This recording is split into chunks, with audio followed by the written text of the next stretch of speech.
Absolutely not. Maxwell Porter, CEO of Porter Tech Solutions, didn't even look up from his phone as he dismissed 6 months of my work. My carefully prepared presentation still glowed on the conference room screen, showing colorful mock-ups of an app that could revolutionize how people manage their mental health. But the market research shows. I started. Olivia, he cut me off, finally glancing up. We're a business software company. We make accounting programs and inventory management systems. We don't do consumer apps, especially not some. He waved his hand dismissively.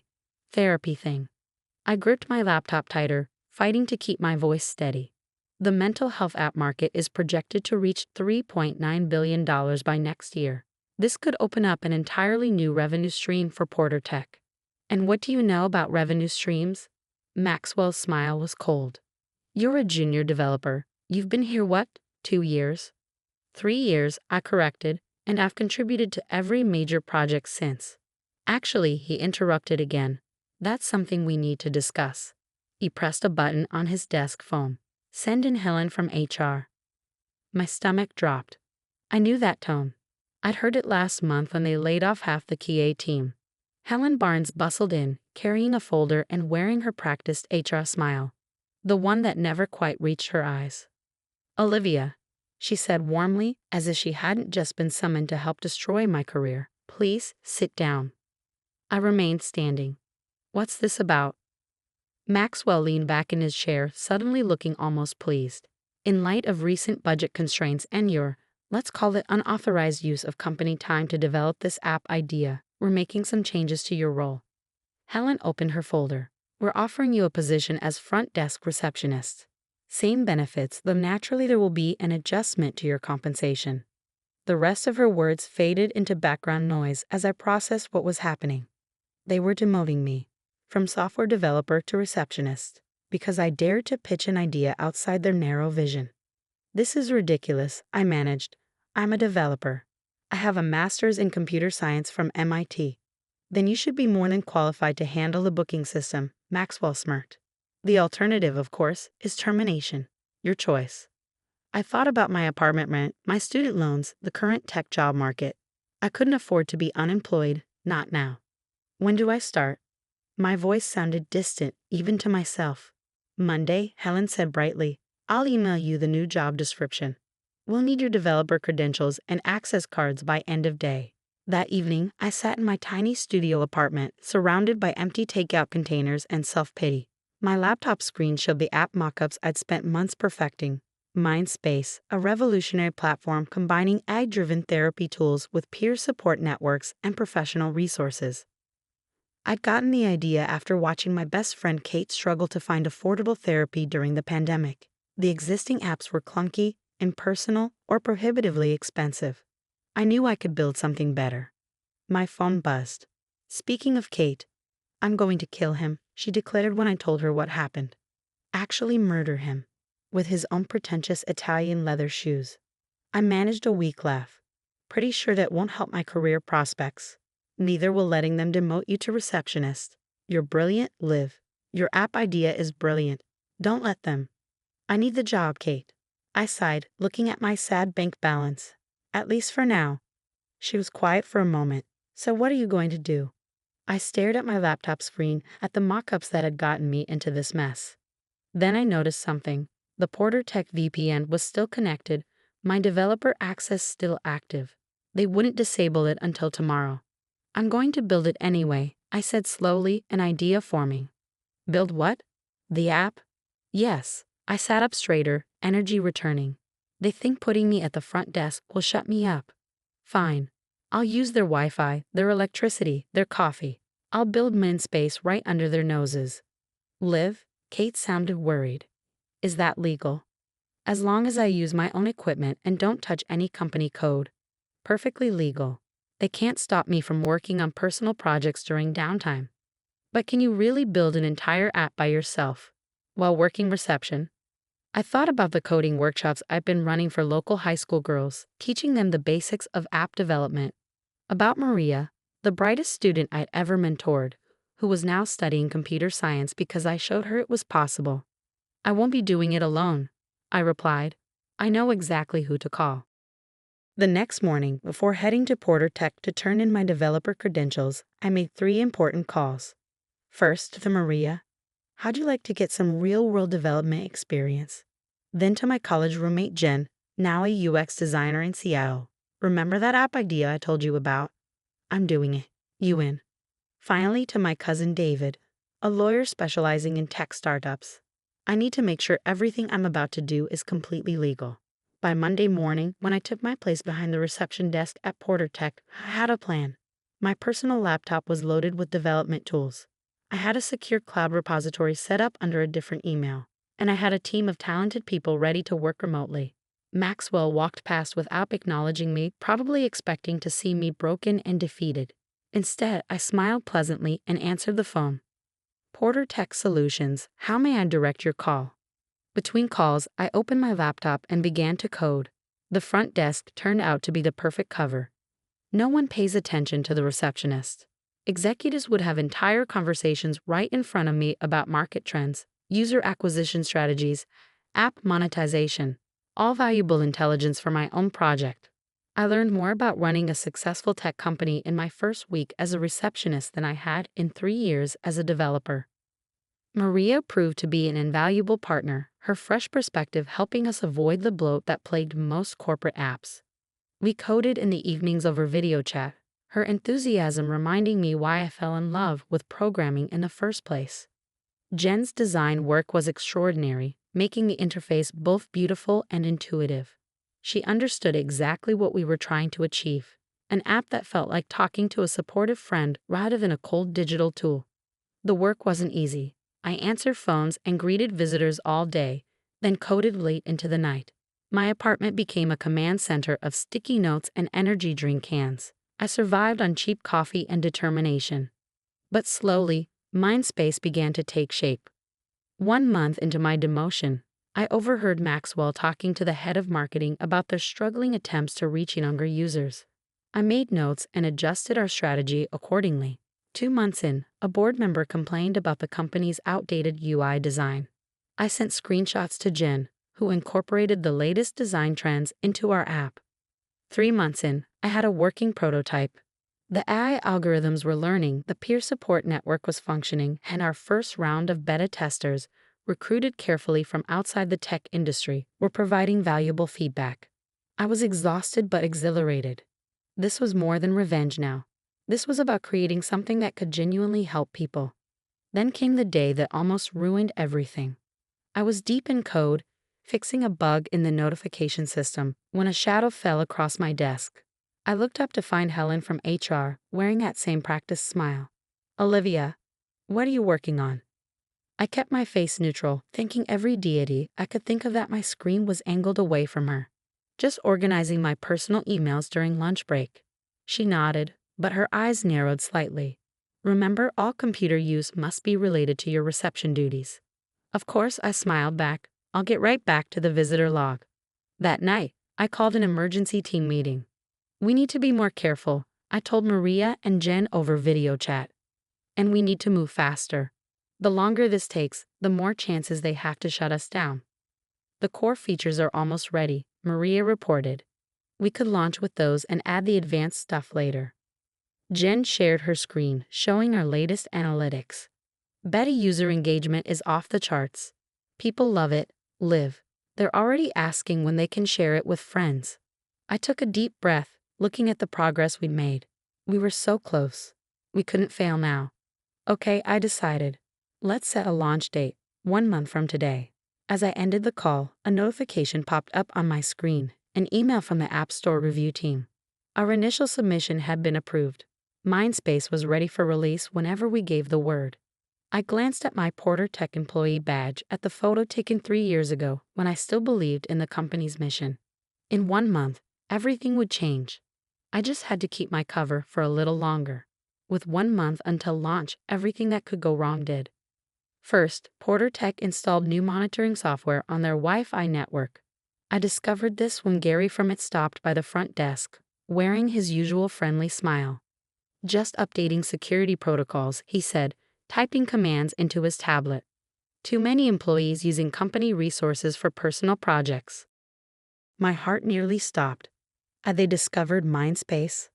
But Gary just winked at me. Though I'm sure you're not doing anything like that, right, Olivia? I forced a laugh, mind racing. I'd need to route all development traffic through a secure VPN now. More carefully, more slowly. Time we didn't have.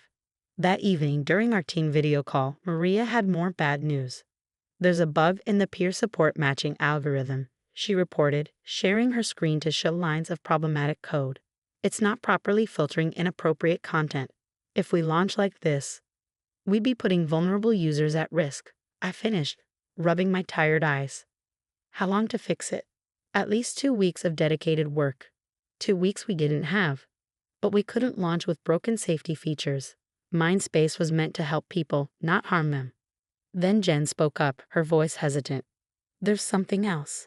A new mental health app just launched, called MindMender. She sent us the link. My stomach dropped as I scrolled through their website. The interface was different, but the core concept was eerily similar to Mindspace. How is this possible? Maria asked. Did someone leak our idea? I thought back to all the conversations I'd overheard at the front desk, all the executives who'd walked past while I was coding. No, I said slowly. But Porter Tech's offices are full of people who saw my presentation. The next day, I paid closer attention to office gossip. It didn't take long to confirm my suspicions. Maxwell Porter's nephew had just launched a startup, a mental health app startup. They hadn't just rejected my idea. They'd stolen it. During lunch break, I did some digging. MindMender had raised $2 million in seed funding. Their launch was being covered by major tech blogs. And their founder, James Porter, was being hailed as a visionary entrepreneur. I wanted to scream. Instead, I called David my lawyer cousin. Can they do this? I demanded. Just steal my idea. Ideas aren't copyrightable, he reminded me gently, unless you can prove they used your actual code or designs. Which I can't, because they just took the concept. I slumped in my chair. So what do I do? Build something better, he said simply. You've been working on this for months. You understand the problem deeper than someone who just copied an idea. Use that. He was right. MindMender was sleek but superficial. Their ad responses were generic. Their peer support system was basically just a chat room. They'd built what they thought people wanted, not what people actually needed. That night, I gathered the team. Change of plans, I announced. We're not rushing to launch anymore. We're going to take the time to do this right. We spent the next week refining every feature. Maria rebuilt the matching algorithm from scratch, making it smarter and safer. Jen redesigned the interface to be more intuitive, more human. I worked through lunches, stayed late after my reception shift, coded through weekends. My apartment became a cave of coffee cups and takeout containers. Kate started dropping off actual meals, worried I'd get scurvy. You need to take care of yourself, she insisted. Isn't that what your app is all about? She had a point, so I started using Mindspace myself, testing each feature as we built it. The AI therapy tools helped me manage stress. The peer support network connected me with others building startups while working day jobs. Slowly, something unexpected happened. Watching MindMender succeed stopped feeling like failure. Instead, it clarified our mission. We weren't just building an app anymore. We were building a community, but corporate espionage wasn't done with us yet. One morning, about 2 weeks before our new launch date, I arrived at work to find someone had been through my desk. Nothing was obviously missing, but things were slightly out of place. My laptop's position had shifted by a few inches. I checked the security footage from my phone's hidden camera, installed after Helen's warning visit. At 3 a.m., a figure had entered the lobby using an executive key card. They'd spent 20 minutes going through my desk drawers. The image was grainy, but I recognized the way they moved. James Porter, the MindMender founder, Maxwell's precious nephew. They were getting nervous. That night, I moved all our code to a new repository, changed every password, and activated two-factor authentication on everything.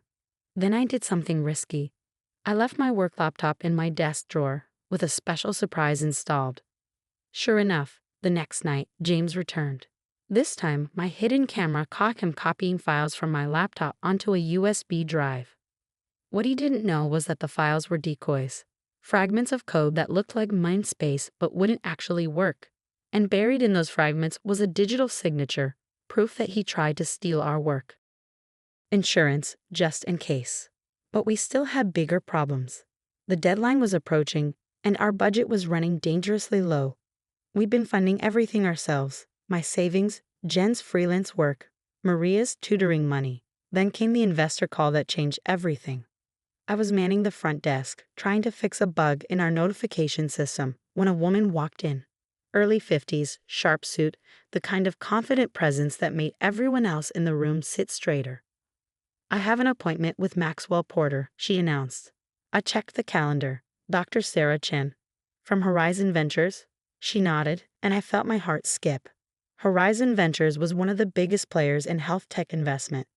As I called up to Maxwell's office, I noticed Dr. Chen glancing at my laptop screen. I quickly minimized my code window, but not before she raised an eyebrow. "Interesting architecture," she commented. "Building something." Before I could respond, Maxwell burst out of the elevator, all smiles and handshakes.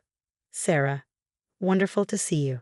Let me tell you about some exciting opportunities." They disappeared into the conference room, but not before Dr. Chen gave me a final, thoughtful look. That afternoon, after they finished their meeting, Dr. Chen stopped by my desk. "That looked like a therapy application you were working on," she said quietly, "with some unique security implementations I haven't seen before." I hesitated, then decided to take a risk. "Would you like to see more?" For the next 15 minutes, I showed her MindSpace, the learning algorithms, the sophisticated content filtering, the peer support network that matched users based on shared experiences rather than generic categories. "This is impressive," she said finally, "especially for someone working from a reception desk." She handed me her card. "Call my office tomorrow. Let's talk properly." That night, I barely slept. The next morning, I called Horizon Ventures from my lunch break. Dr. Chen didn't waste time with small talk. "Your app solves problems I didn't see addressed in your competitor's product. Problems that tell me you actually understand this market." "You mean MindMender?" I tried to keep the bitterness from my voice. "Ah," she paused. "You know about that situation." "Situation. James Porter has been pitching us for additional funding. But his numbers aren't good. User retention is abysmal. Turns out copying an idea isn't the same as understanding it." My heart raced. "Are you saying?" "I'm saying I'd like to discuss investment, real investment in a team that knows what they're doing." I gripped the phone tighter. "Even though I'm just a receptionist?" She laughed. "Honey, I started my first company from my car while working as a parking attendant. I know potential when I see it." The meeting was set for the following week. But first, we had a major problem to solve. That evening during our team call, I broke the news. "We can't take investment while I'm still working here. It's a conflict of interest, possibly even a legal issue." "So quit," Maria said, as if it was the simplest thing in the world. "And risk them coming after us legally, claiming I developed it on company time." "Actually," Jen interrupted, "I have an idea about that." Her plan was audacious, risky, and absolutely perfect. "It's going to take perfect timing," I warned. Maria grinned. "When has that ever stopped us?" We spent the next week preparing everything. Every detail had to be perfect, because we weren't just launching an app anymore. We were setting a trap. And Maxwell Porter was about to walk right into it. The morning everything changed started like any other at Porter Tech's front desk. I answered calls, greeted visitors, and secretly checked our app's pre-launch metrics. MindSpace was ready. Our code was perfect, our security was ironclad, and our small army of beta testers was eager to spread the word. But timing would be everything. At exactly 9:15 a.m., right on schedule, James Porter stormed through the lobby, heading straight for his uncle's office. He didn't even glance at me, the invisible receptionist who had outsmarted him at every turn. I sent a quick text to Maria. "Showtime." 10 minutes later, my phone buzzed with notifications. MindMender's App Store rating was plummeting. Hundreds of one-star reviews appeared within minutes, all with the same complaint. The app had crashed, deleting user data and exposing private messages. The bug we'd hidden in the code James stole was working perfectly. I could hear shouting from Maxwell's office. Through the glass walls, I saw James gesturing frantically at his laptop while Maxwell turned redder by the minute. At 9:30, Helen from HR hurried past my desk. a stack of papers clutched to her chest.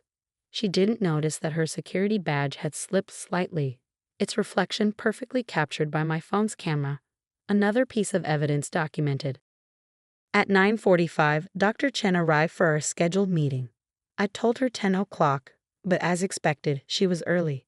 Everything was proceeding exactly as planned. Quite a morning for mental health apps, she remarked casually, glancing at her phone. Have you seen what's happening with MindMender?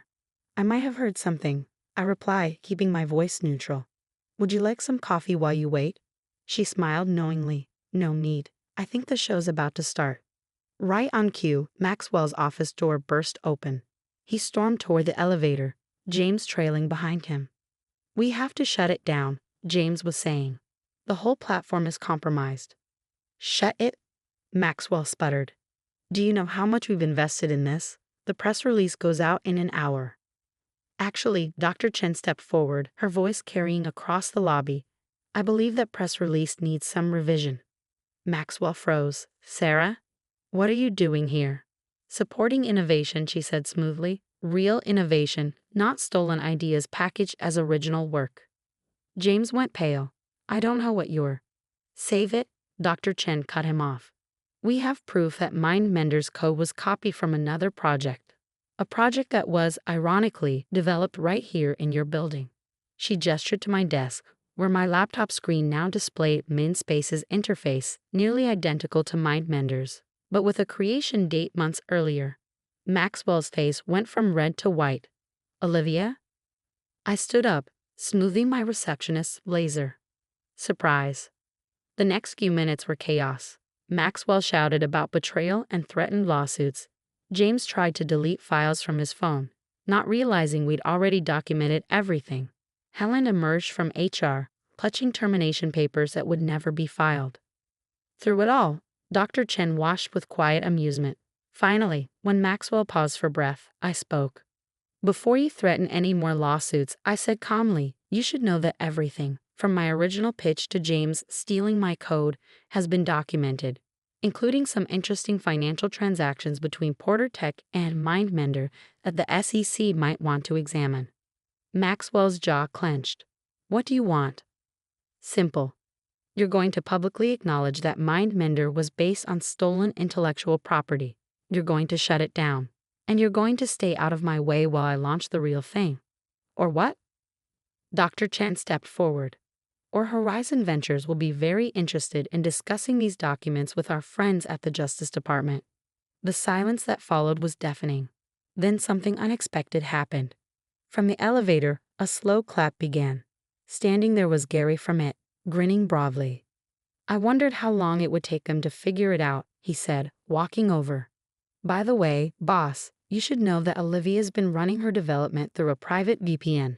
Never touch the company network. Totally legal. I checked. Maxwell looked like he might explode.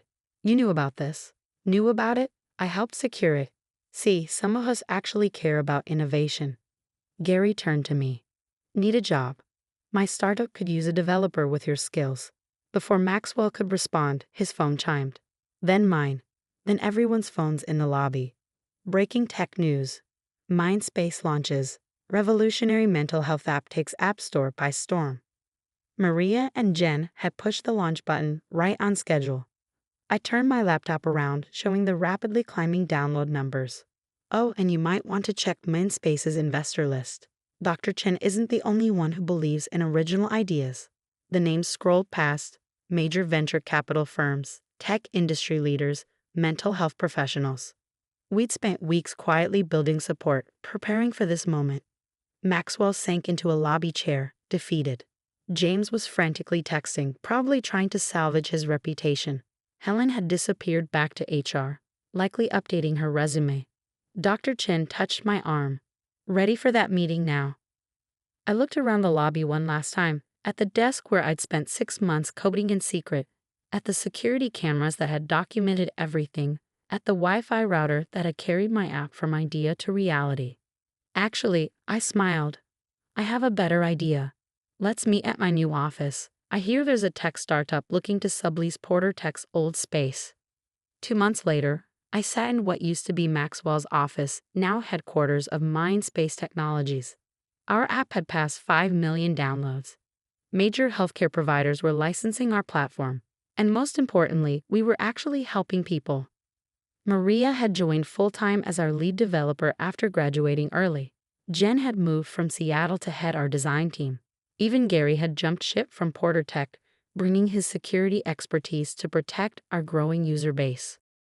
Kate stopped by regularly, proud that her struggle had inspired something meaningful. "Just promise me one thing," she said during one visit. "Never get so successful that you forget why you built this." I pointed to the front desk visible through my office window.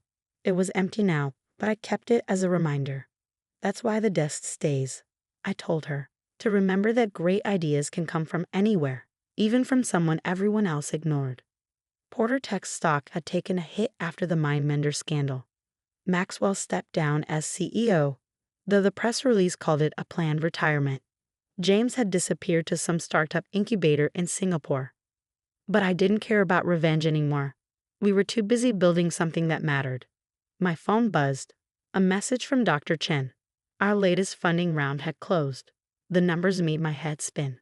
As I looked out over the city skyline,